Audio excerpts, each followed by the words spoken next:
The politicians are scrambling to be blatantly corrupt now, and they're in your face, they're bombastic, because they've got a limited amount of time before the boomers die off, and they're the ones who have all of the power, all of the wealth, right, through real estate, because of the boom after World War II and the credit, just before the immigration happened, so they got all the property before them.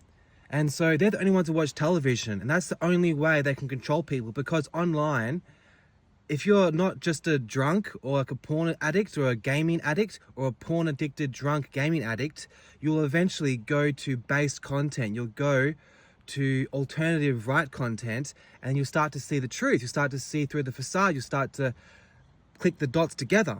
And so there's this incredible scramble to make all these fierce laws in place and do all this extreme corruption and propaganda, because they're desperately trying to take hold and stop any kind of speech and discussion, because they've only got a few years left before all the people who watch the mainstream corporate news are dead.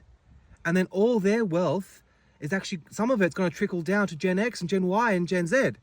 And then they're going to have actual power to make policies, and they'll expose the corruption and the overseas infiltrates, the cabal, pulling the strings of Australia, selling everything offshore, corrupting the people, taxing them to high heaven, giving them all this educational rubbish, which is making them feel shame just for existing, hating themselves, hating families, hating traditional values.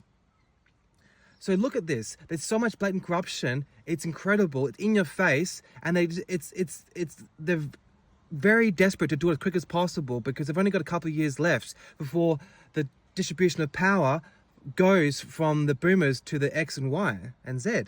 And think about it, this is the only generation in history. Why everything's so strange is because it's never, ever been a time in history where the people over the age of 65 have all of the power, all of the bureaucratic jobs, all of the investments, all the power, all the money is with the senior citizens. That has never, ever happened in history.